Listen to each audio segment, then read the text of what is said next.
just coming here. And you guys are the gift. Thank you. It sounds so cheesy, but it's true. It's true.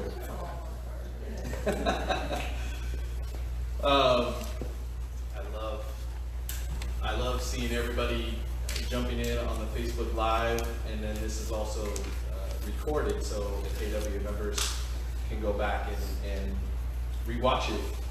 So that's fun. Welcome. I'm going to be talking to you guys today about opening chapters. How many of you guys are afraid of opening chapters? Yeah. You're like, where do I start? And how do I keep them reading? But I've got all of this information I got to tell them. And we want to put it all in that first chapter. And then it turns into 5 chapters of telling them information and before you really get to the story. So we're going to break this down on how to open up an effective first chapter to really grab people. And this is for fiction and nonfiction. I'm going to open up by reading one of my opening chapters for a new book that I've never read to anybody except for my wife. So this is a rough draft, but it's the sequel to Demons and Thieves, called Go to Hades. You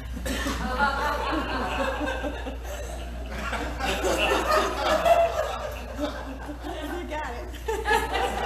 You can tell certain people's personalities that laugh out loud and say, go to Hades.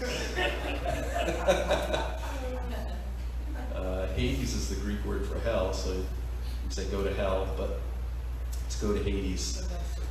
And so some of this, if you haven't read Demons and Thieves, it's going to be, kind of ruining the 2 thieves on the cross. What happens? That was a joke too, Chuck. Thank you, Chuck.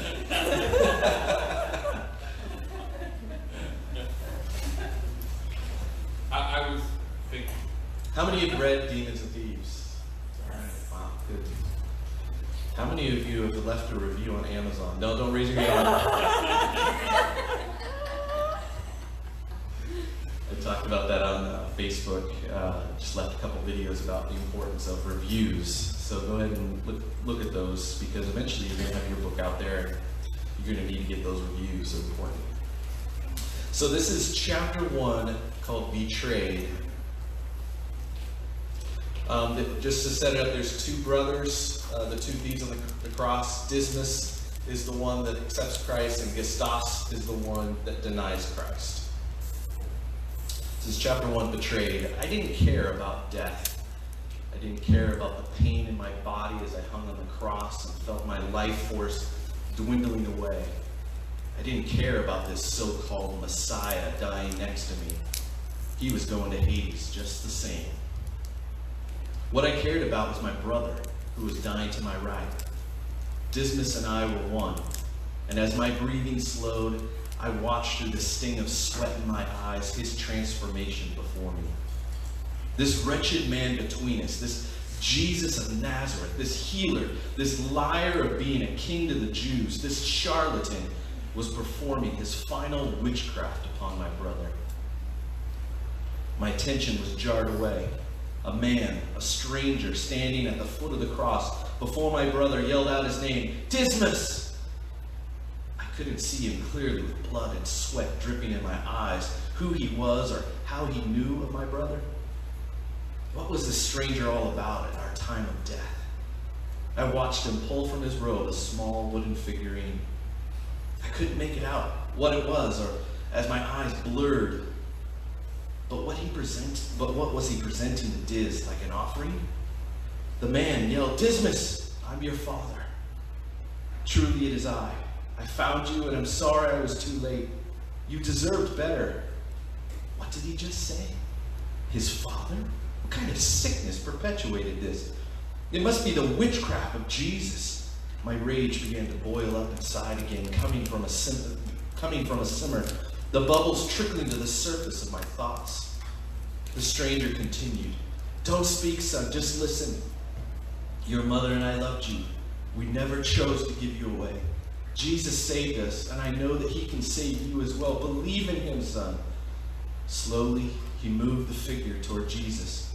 Again, their eyes locked on one another. I don't know what was happening, but I could tell there was some type of communication, just like when Diz and I would exchange a simple glance and be able to communicate what we were thinking and what we intended to do next. My upper right side of my lip was quivering. My anger was seething inside of me. I couldn't run over and grab Dismas to snap him out of the trance he was in. I couldn't save my brother from the lies that penetrated his ears. I couldn't do anything. I was trapped. I was pinned to these wood beams. The pull of Hades approached, and I longed to walk through the gates alongside my brother. Abdulaziz said he saw us die together. What could this Jesus or this strange man saying he is Dismas' father do? What was the point? Diz shifted his gaze toward me. He saw me watching them interact, and I could tell he reacted like he was caught stealing something. I knew he saw the anger built inside of me. My eyes radiated it, but I jarred away from him and looked at Jesus. I yelled, "Hey, you! Are you not the Christ? Save yourself and us from death." I knew this single statement would revert Diz back to his senses, because if Jesus was the true Christ, then surely he could get down off of this wood frame and us along with him. But we both knew it wasn't true. Dismas needed to hear the truth, that this person was a liar. I looked back at my brother and attempted to smile. I wanted to help my brother come back to reality, to join me once again in the mockery of this wretched liar named Jesus. Dismas must know that I'm right. I'm always right. I'm his big brother. My smile slowly faded. I watched Diz contemplating. What was he doing? How could he not join me? Why would he not join me? Our final breaths, Dismas. Let us rejoice in mocking the living and enjoy the dark embrace of Hades together. Oh, how we had envisioned whatever was next beyond this world, knowing that we would not be alone. Knowing that my brother, my Dismas, would be with me. Is he with me? Do I feel doubt in my heart in this strange instance? No, it is the magic of this miracle man that has caused us division. I beg of you, Dismas, to join me. Just mock him one more time. Don't lose sight of who you are and who I know you to be. Then it happened. A lifetime together, surviving side by side, watching our mother killed before our eyes, escaping death so many times, making our own way and creating our own fate. Dismas turned against me. I heard him yell, "Gestas, have you no fear of God? We are under the same sentence of judgment. We are suffering justly.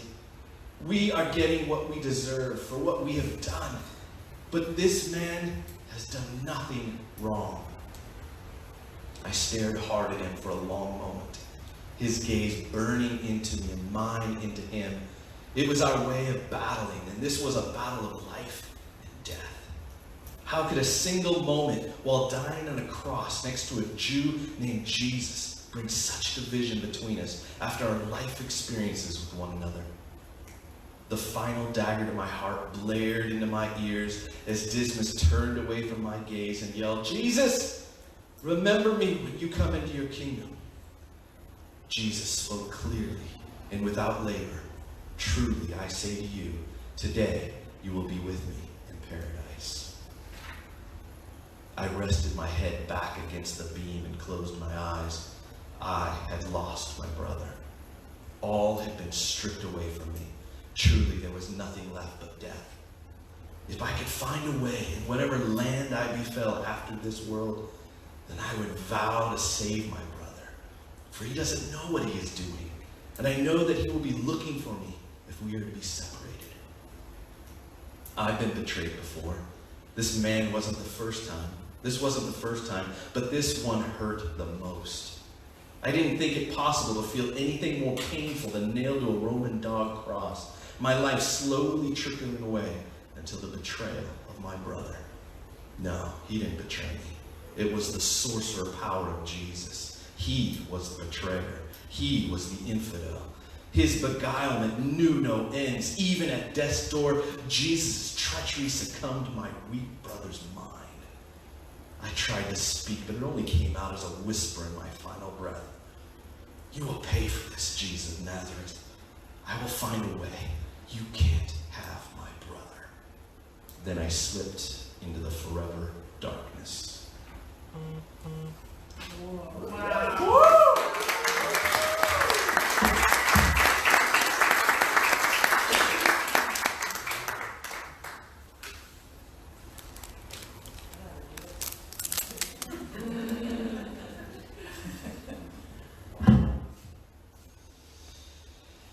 Yeah, so that was the opening chapter for my next book. It's a sequel, so sequels are fun, right, Nathan? Yeah. Because when you write a sequel, the characters are already really firmly set, right? So you can really just dive right into the core of your first chapter with your characters set in place. What a perfect spot to dive into, because in Demons and Thieves, we're from the perspective of who? We're from the perspective of the thief that accepted Christ, Dismas. We read from his eyes, and we never hear from the eyes of Gustavus. And now, in this sequel, we're in the eyes of Gustavus. What is he thinking? Well, how is he feeling? And it's a completely different perspective, right? But it's just a fun way to open up that story and really grab people, because we know the story, right? We know what happened with Dismas accepting Christ, but there's a lot of fictionalization put in there while using the historic knowledge of what we know the Bible said. So all those words that Jesus spoke, or the thief on the cross, was from the Bible. So yeah, I want to talk to you guys about 8 ways to write a 5-star chapter 1. So I liken a chapter 1 to going out to an expensive dinner. And you're just, when you set up that, you're all in, right? You're going to an expensive dinner, you're like, I'm just going to go for it. I'm ready to get that steak, that lobster, that surf and turf, that, I'm just going big. Like, I'm not even going to look at the price, I'm just going to go for it. My wife, close your ears, she's going to be looking at the price. But when you go to the restaurant, and when you're there and you're all in, you want that appetizer. You want that first initial appetizer. Like, I'm ordering from the appetizer, because that's going to prepare me for the main meal, and then it's going to scoop me right into dessert and maybe coffee and just relaxing. I'm going for the works. But that appetizer, what does that do? That sets the stage for what's coming. An appetizer is very important. And if you have a bad appetizer, that really throws things off for the rest of the night. You're like, then you really start looking at the price. I just paid for an appetizer. I just lost my confidence in the main meal coming, right? That's right. So how important is that first chapter? It's the appetizer for the meal. Because we want people to go to the end. We want people to go there with joy and just salivating over every bite that they're taking, every chapter they're digesting. They're going all the way to the dessert, to the finish line, and they're going to have a cup of coffee, and they're just going to relax all the way through that meal. And that's what our goal is when we get somebody a book.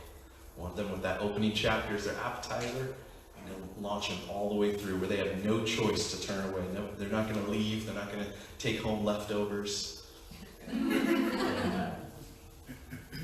It's all complete in itself. So the first bite set the tone for the entire meal. So how many of you, we said this, how many are intimidated by chapter 1? Yeah. So the number one thing I want you to know is to be you. This is the first one of the 8. Be you. Don't compare or try to be different, just to be different.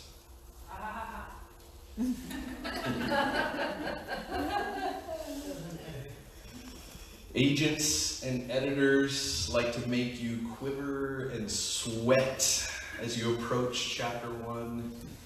How many of us have felt that, like, oh God, I'm going to give them that chapter 1, and they just, it's an agent, and they love holding that power over us. They love it. They want you to grab me from the opening sentence, right? That's what they say. Grab me from the opening sentence, and don't waste one word. And if my attention flags, you failed, you're down the toilet. Flush. You got one chapter, and sometimes they say it's that opening line. How many of you heard that, right? Yeah. That one line's got to get me, or I'm chucking it. That's so false, guys. It's not about one line.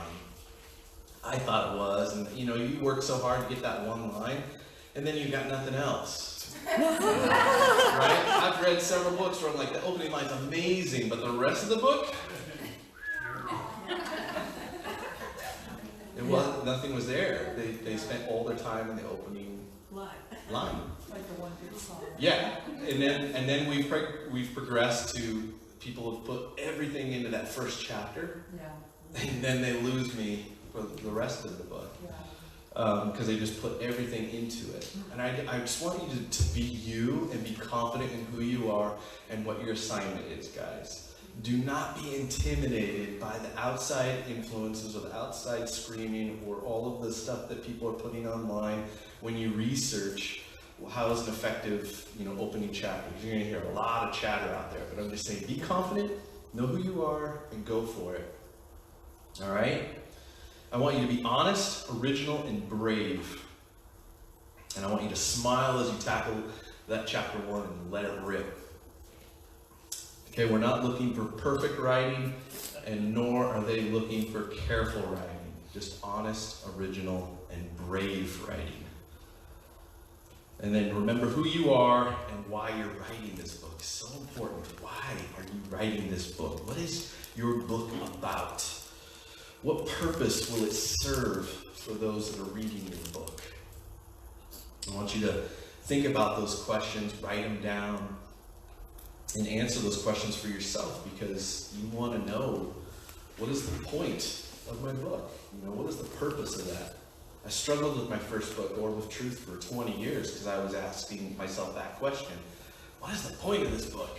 What's the purpose? What am I trying to get to for the reader? It was just a regular story, but there was no purpose or point to it. And it wasn't until I accepted Christ, because I was writing from an atheistic point of view, and then I accepted Christ, and then everything changed. And then there was a lot of religious stuff I had to break off and combat and maneuver and be trained and understand who I was in Christ and how God saw me. So I needed my identity restored. So a lot of stuff I had to break off.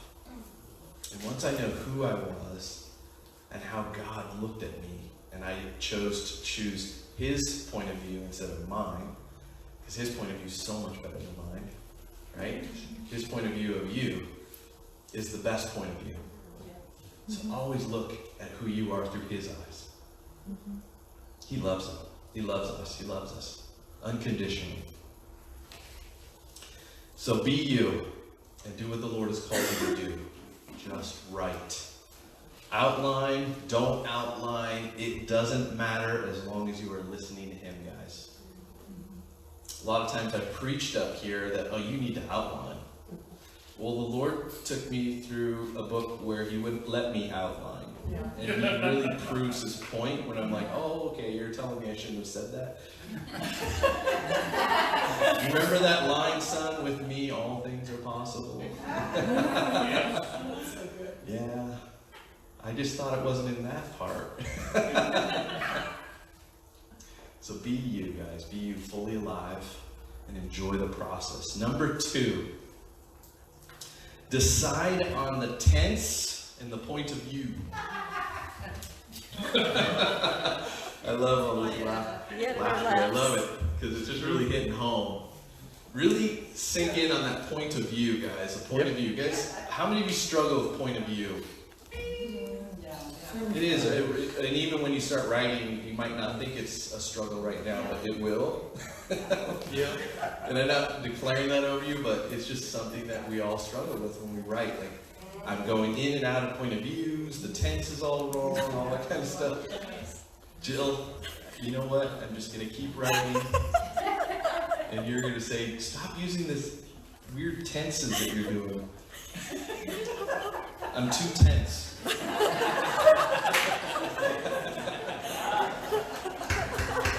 you get that? Yes. Chuck, did you? You didn't get that.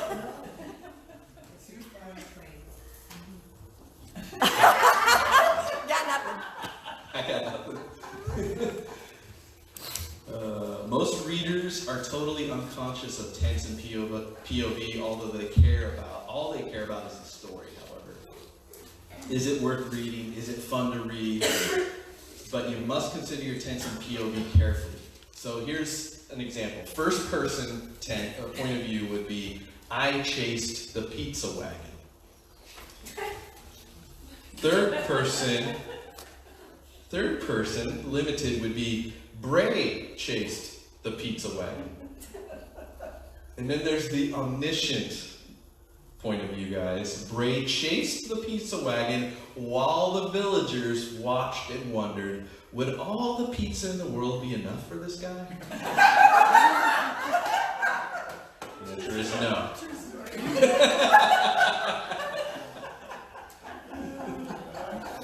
This is the nonfiction. Yeah, nonfiction, guys. And you always use past tense.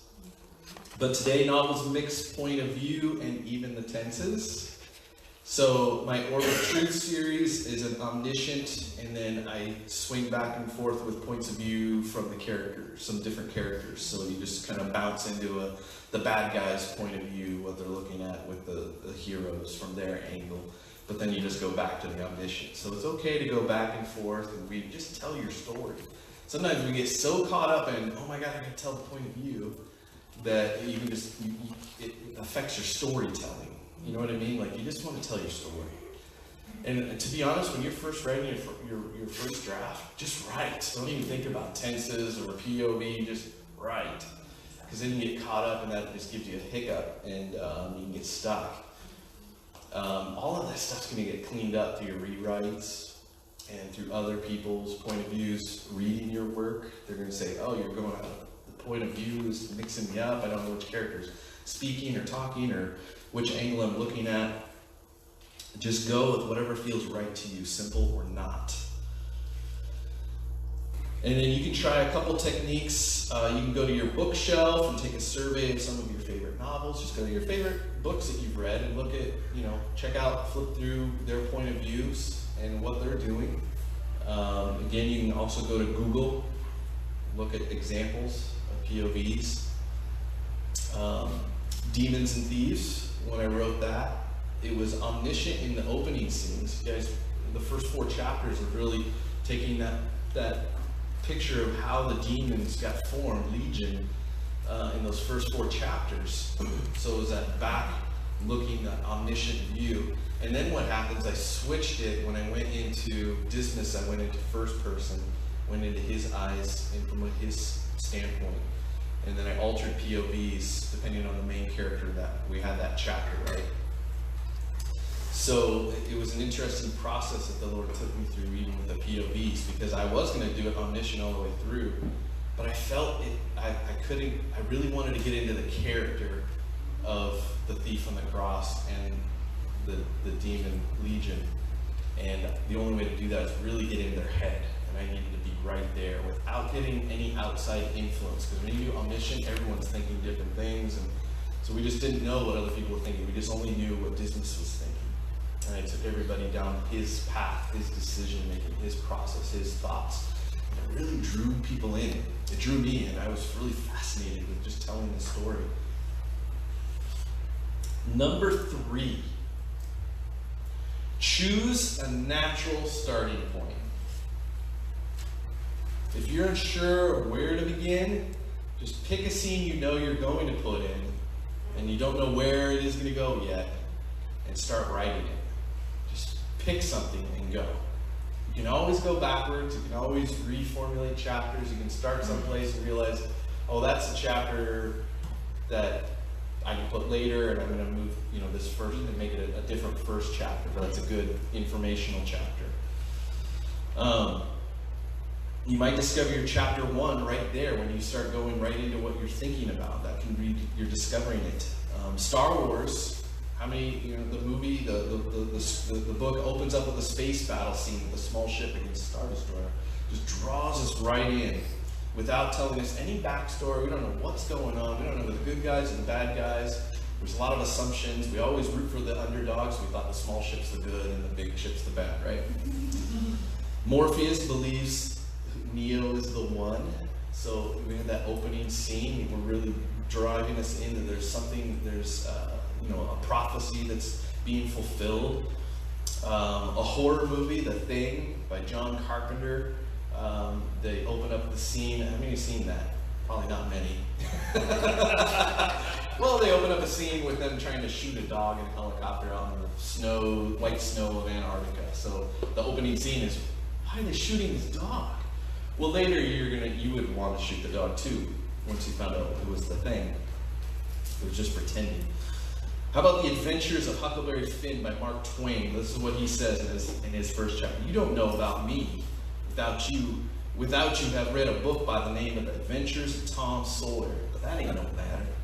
That book was made by Mr. Mark Twain, and he told the truth mainly. There was things he stretched, but mainly he told the truth. That is nothing. So that's how, he really brought us in with that character development, right? Mark Twain. So you can write out a character sketch or two. Ask yourself, what will this character be doing when we first meet him? And then write about it. Do a chapter 1 only brainstorm and see what comes out. Just kind of brainstorm here and just kind of throw out ideas.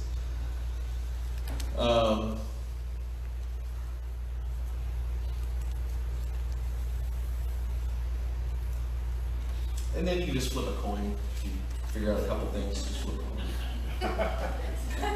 I can go this way, go that way. Flip a coin, start writing. Seriously, you just need to start writing. Yeah. When it comes down to chapter 1, don't let it intimidate you. Just dive right in and just start writing. Number 4, present a strong character right away. Very important to establish your character, your main character right away. Bring us into the story right away. When I wrote Demons and Thieves, the first chapter, I didn't tell anybody names. And all my beta readers and everyone's like, I don't know who the main character is. Like, what it's like, there was an angry mob of people telling me about this. And I was like, but it's amazing, right? You don't need the names. That's like very cryptic. I'm trying to keep it a secret.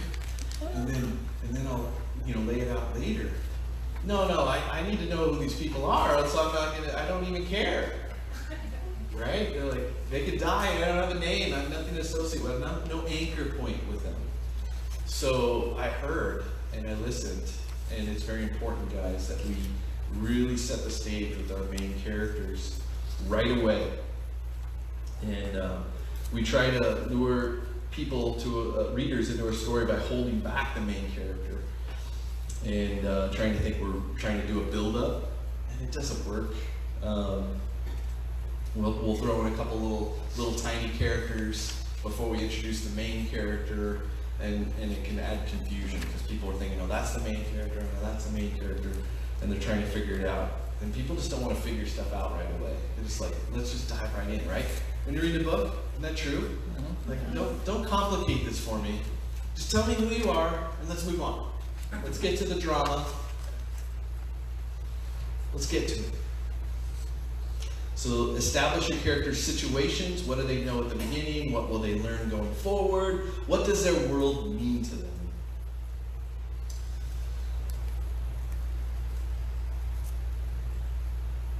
Number 5, don't overdo the setting. Woo! That's a big one. Don't overdo the setting. Pack a punch into the few details. Instead of giving the history of the place and how long the character's been there and what the weather's like, consider something like this. It was a seedy neighborhood in Kansas City. The night frayed past, causing the windows to rattle in their frames, and the dogs in the flat below bark like maniacs in a lunatic asylum. This is where I lived. My name is Paul Weldon, and I'm the facility manager for this apartment complex. This is the night it all began. Instantly, we're brought in like, whoa, something's gonna happen here at this place. And it's a seedy place, so, you know, we all have imaginations, guys. So just let us do little pieces to draw them into the imagination. When I was writing Demons and Thieves, it's a historical fiction, so I was like, oh, I need to tell everyone about Israel and the flora and the fauna and the animals and, you know, how a fig is grown out there and, you know, the fish and the Lord's like, knock it off.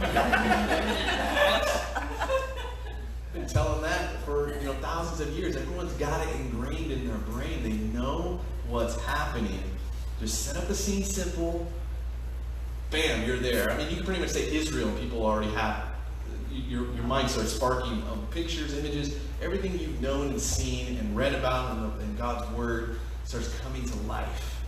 So I just had to dive right into the story. That was it. Just tell the story and give little bits of the scenery around you, and just let people formulate the imagination and go with the story.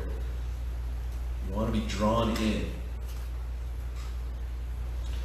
There are some great novels that opened up with descriptions of place. John Steinbeck's The Grapes of Wrath. Laboriously drawing us into the scene, like just describing everything. But what he did was actually created that scene as a character. Like the scenery became a character, right? And it was really brilliant because there was so much detail, but that made that detail a character in itself. So you can do that. And you got to do it really well. And he did. So that's a great example of somebody that just took another way to introduce the setting.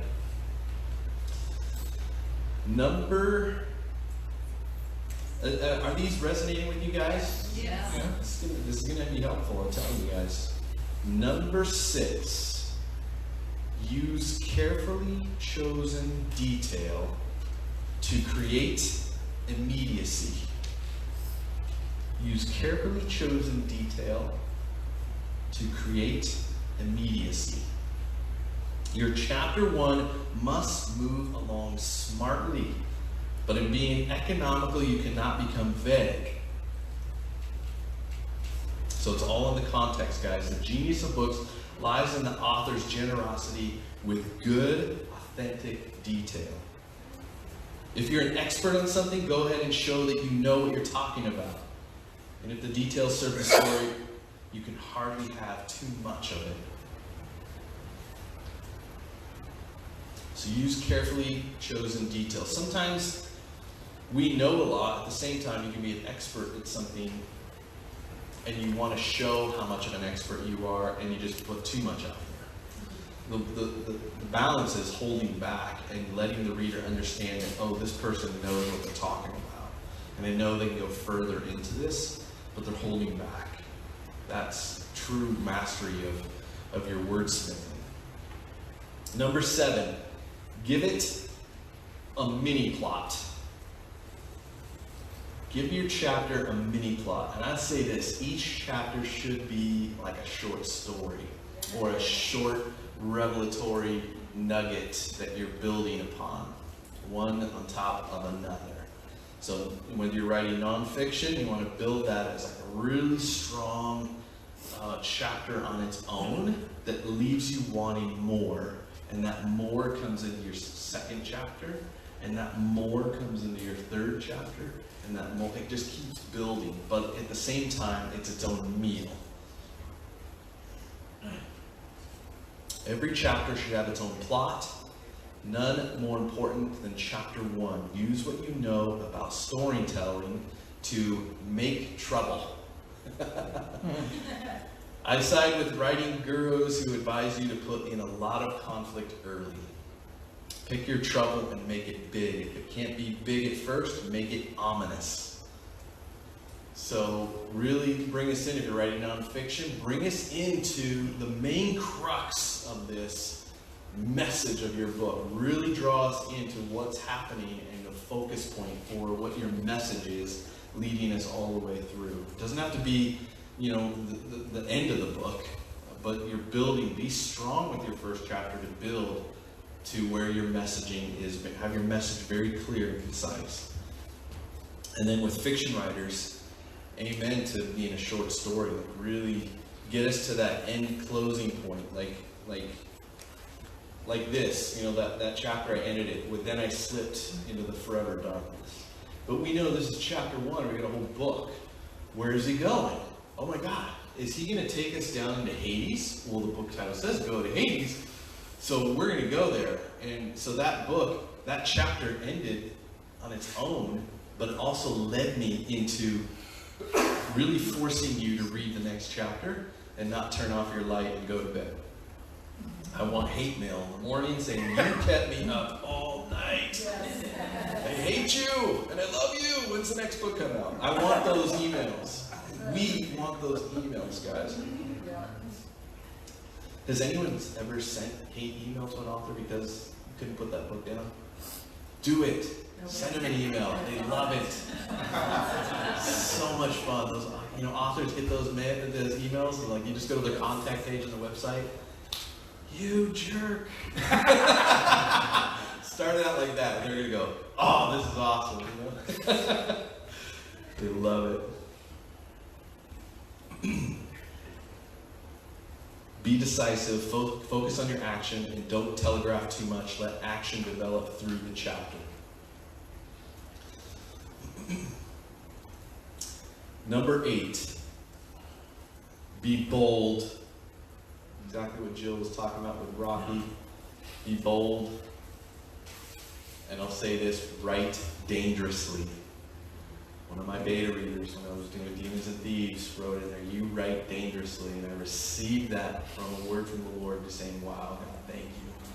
I am and I will continue to write dangerously. The most important thing to do when writing chapter 1 is put your best material out there.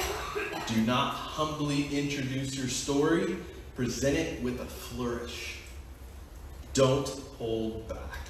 Set your tone and own it, guys. That's what it means by being bold in your first chapter. Own it. This is your story. Stop trying to appease man and appease what the assignment God's given you to write about, and go and be bold and take it there. Write dangerously. You're going to write a whole book using great material. Have confidence that you can generate terrific ideas for action and emotion whenever you want. If you do your job creating a fabulous appetizer in chapter 1 and follow it up well, your readers will not only stay through the whole meal, they'll order dessert, coffee, and maybe even a nightcap. And they won't want to leave until you have to throw them out at closing time. That is a good book. Mm-hmm. What's the time? Almost 10. Good. I'm going to read you the opening chapter for a fun book that I've been working on. I can't give you the chapter title name, or those would give it away. So I'll probably end up changing the chapter title to begin with. But so let me set the stage. I had a couple prophetic words spoken over me by Sean Bolts. Anyone know Sean Bolts? Yeah. Mm-hmm. You know him personally? No. Oh, okay. So you've heard of him. So Sean called me and my entire family out twice and prophesied over us. So we heard directly from the Lord. It was just very powerful. And it's on video. It's on our YouTube if you ever wanted to check that out. But this last one, he specifically spoke to me about my writing and said you're going to be writing stories.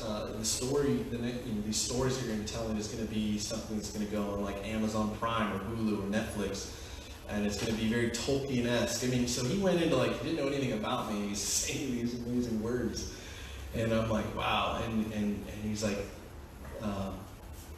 the Lord's lifted off the restraint that He's had you in your training with your other books, and that He no longer needs to train you by restraint. And so I've just been having fun with this, and I have not outlined this book at all. All I'm doing is having fun. I had the first chapter figured out. Well, I had an idea, and then I just started writing about it, because I said, wow, that's going to be a fun opening chapter.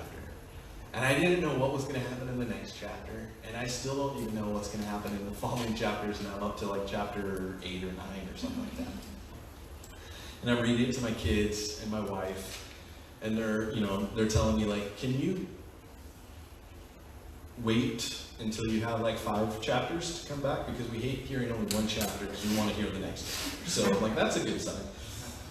But our family is awesome because they're always full of praise. Although my kids can be very opinionated, so I respect their opinions. So to hear them saying good things about it is awesome. So this one's completely different stories of what I've done, from my epic fantasy young adult to children's to historical fiction.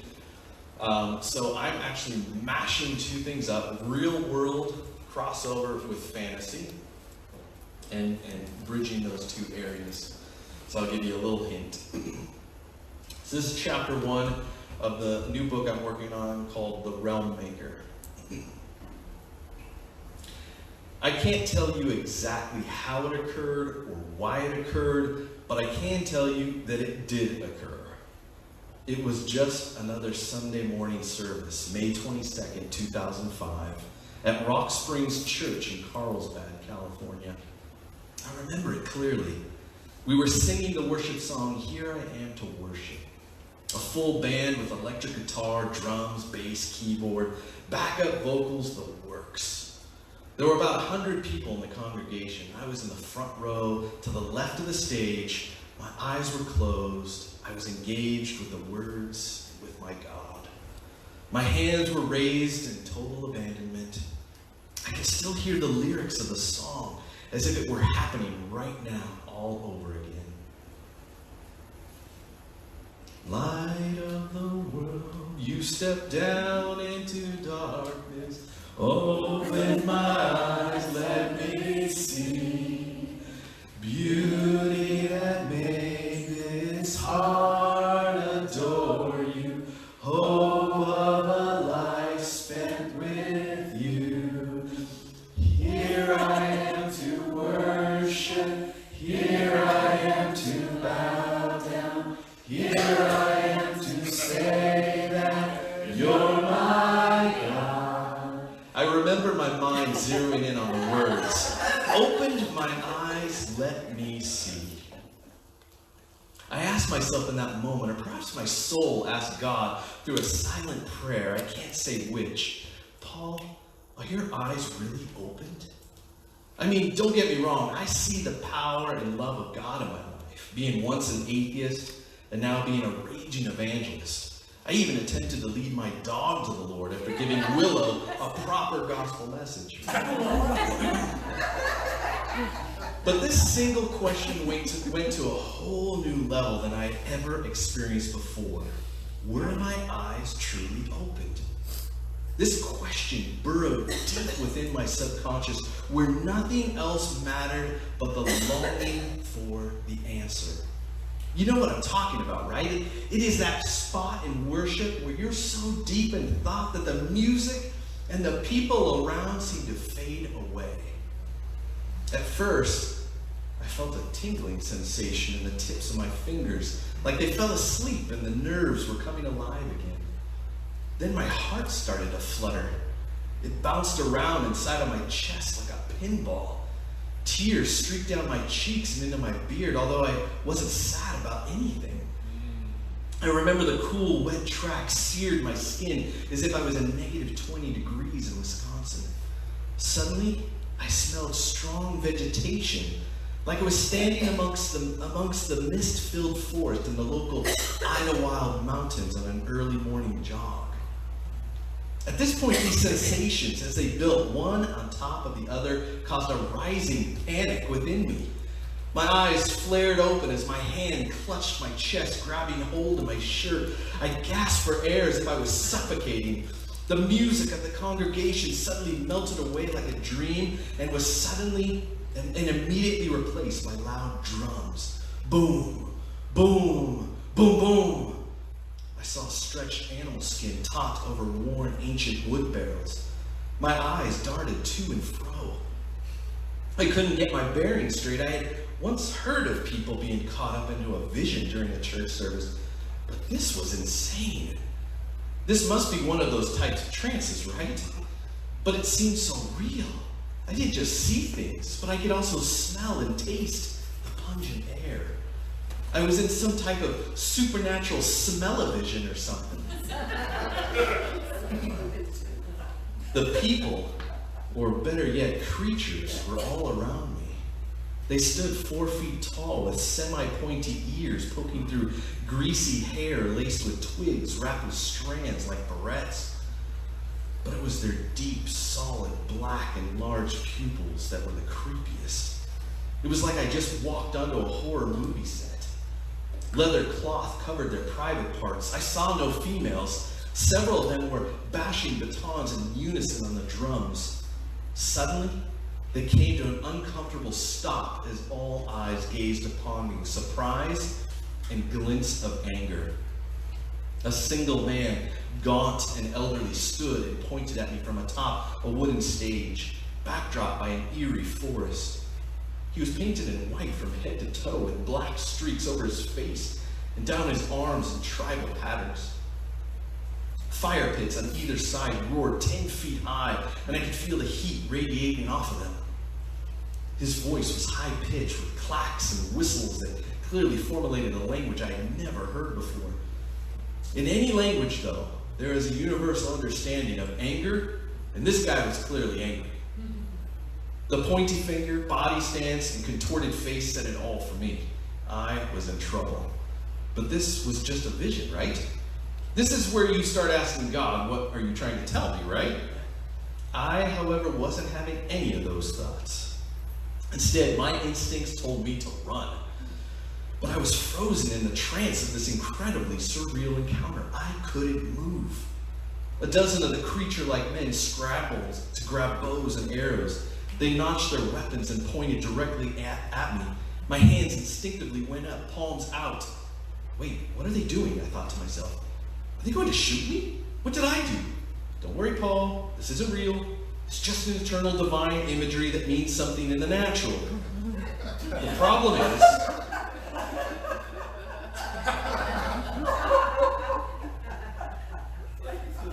problem is, I just need to figure out what it means. God, what are you trying to show me? Wait, perhaps it relates to a piece of scripture you want me to memorize or something. This is Old Testament stuff, right? But I don't remember anyone looking like these guys in your book. Boy, this seems very real.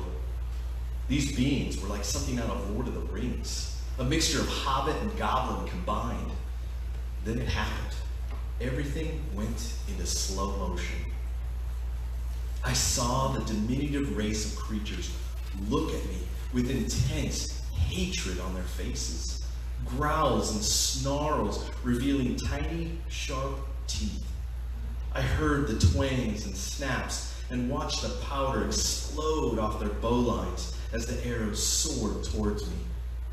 In a split second, they shifted from slow motion to full speed. I blinked and felt the full force of a dozen sharp shafts pierce my body. My mind flashed back to target practice at Christian camp, then the sound of arrows hitting the bales of hay. Only this wasn't bales of hay, it was me. It hurt as I felt searing pain all over my chest and stomach. I fell back, my eyes beginning to cloud over. I could see the end of the arrows in my peripheral vision as I stared up into the forest canopy above me. My breath began to slow. The pinprick pain zapped through my body like bursts of lightning. I couldn't say anything. My lungs were filling up with my blood. It tasted like pennies sloshing around in my mouth. The creature men slowly came into view as they watched me dying. Angry faces were now replaced with curiosity, as I was clearly not a threat any longer. My mind couldn't focus on anything but confusion.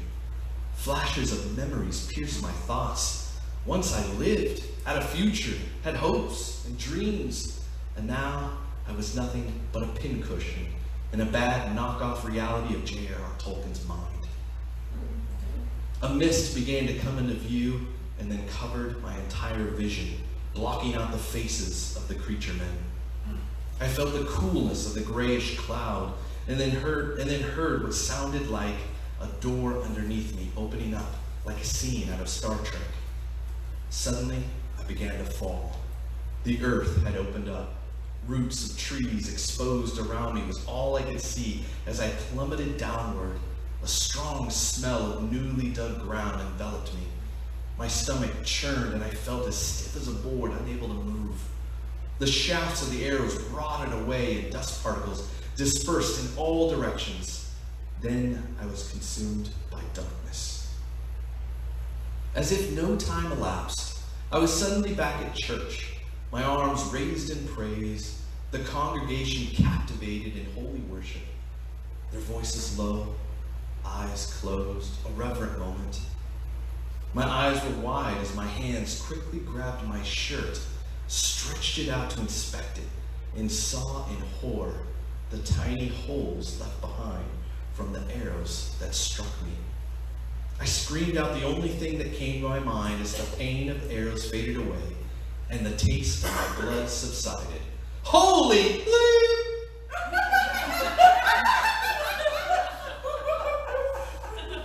Chapter 2, my meeting with the pastor.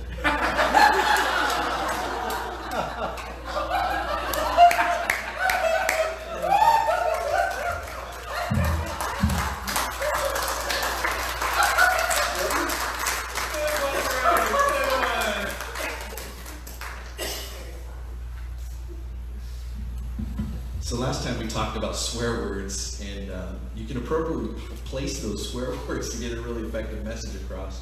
I was trying to think, like, what would I say, or what would you think, just off the cut? I mean, you come through a traumatic experience like that, and holy, it's just like one of those moments.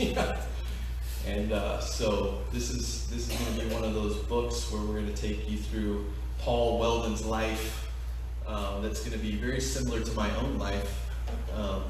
Pulling in my own experiences of atheist, so you see certain things. I do own a dog named Willow. He's a little 20-pounder, so he's going to be in the book.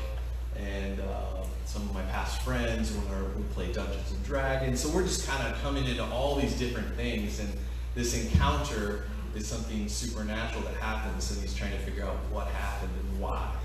And now he's in the real world. And he's talking about this, and he has proof, evidence, because these holes, but no one really believes him, right?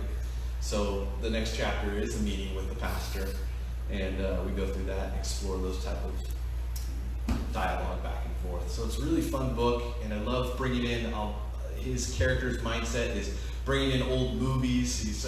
So when you bring in stuff that's nostalgic that people resonate with, really brings you in quickly. Like you start mentioning lines from movies, or this happened, or I felt like this. So you can really mash up the real world with fantasy and make that quick crossover without explaining and having to explain the whole world to somebody reading the book, because there's a whole world building process. So I can explain the world, they're actually going through it with you guys. So that's an opening chapter, and bringing somebody right into the story. So it sounds like you guys want to read chapter 2, but you'll have to wait. When's the book coming out? I don't know. I don't know, young man. Buy it off you. You're gonna buy it, right? Okay. I'll sell it to you now. $10,000.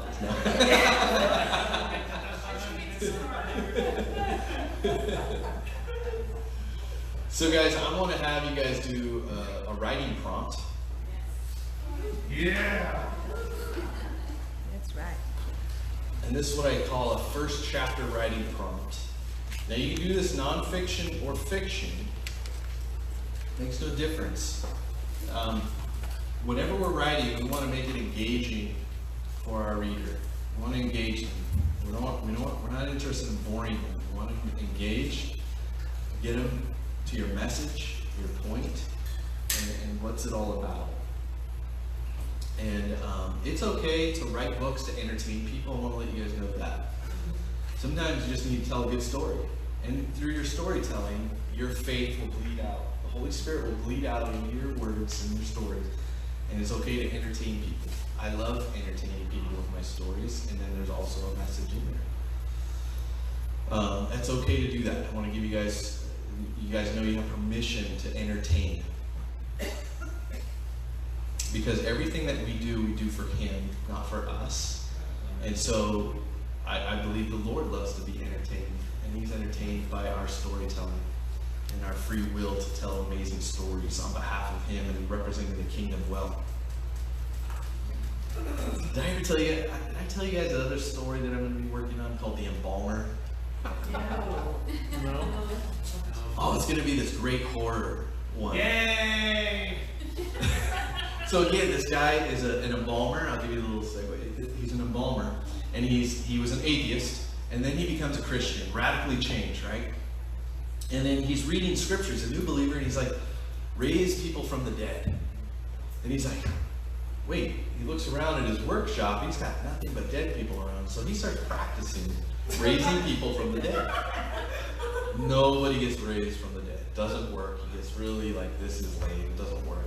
And then he watched on YouTube these two guys that were filled with the Holy Spirit, and they had a dead cockroach in their hand, and they were speaking life over this cockroach, come back to life, and they're like touching it, it's all crispy, it's like it's a dead cockroach. And all of a sudden the cockroach just flares back to life, lands on the ground, scurries around, and then they step on it and kill it. And then it goes blank, and then he goes, wow, it worked. They raised that cockroach from the dead. So he goes back with renewed faith, and he raises somebody from the dead at his job. Turns out the guy that he raised is a serial killer. And tries to kill him at his job site late at night. And so through him, the whole thing, he defends himself and ends up killing this serial killer again after he just raised him. Very similar to the cockroach. They raised it and then killed it. Right? Follow this. Everything's caught on video, and then it goes to court. You killed a man. I raised him. So we're gonna have fun with that one, right? God goes to court. Lots of black comedy. Oh yeah, it's gonna be fun. Yeah. I'm excited about that. So this is the fun stuff we get to do, just exploring storytelling with God, right? And still have a message to get out without just blasting Jesus all over the place. Just say, matter of fact, this happened. Like, tell my story. This happened. And then you take it through the court scene, and I'm going to have to learn all the courts. Maybe it's 2 books. I do the horror story part, and then the next one's going to court. I don't know. We'll find out. But I got that one lined up to do too, so. That's fun. Yeah. Called The Embalmer. I'll buy that. We need some good Christian horror books out there, and then we do a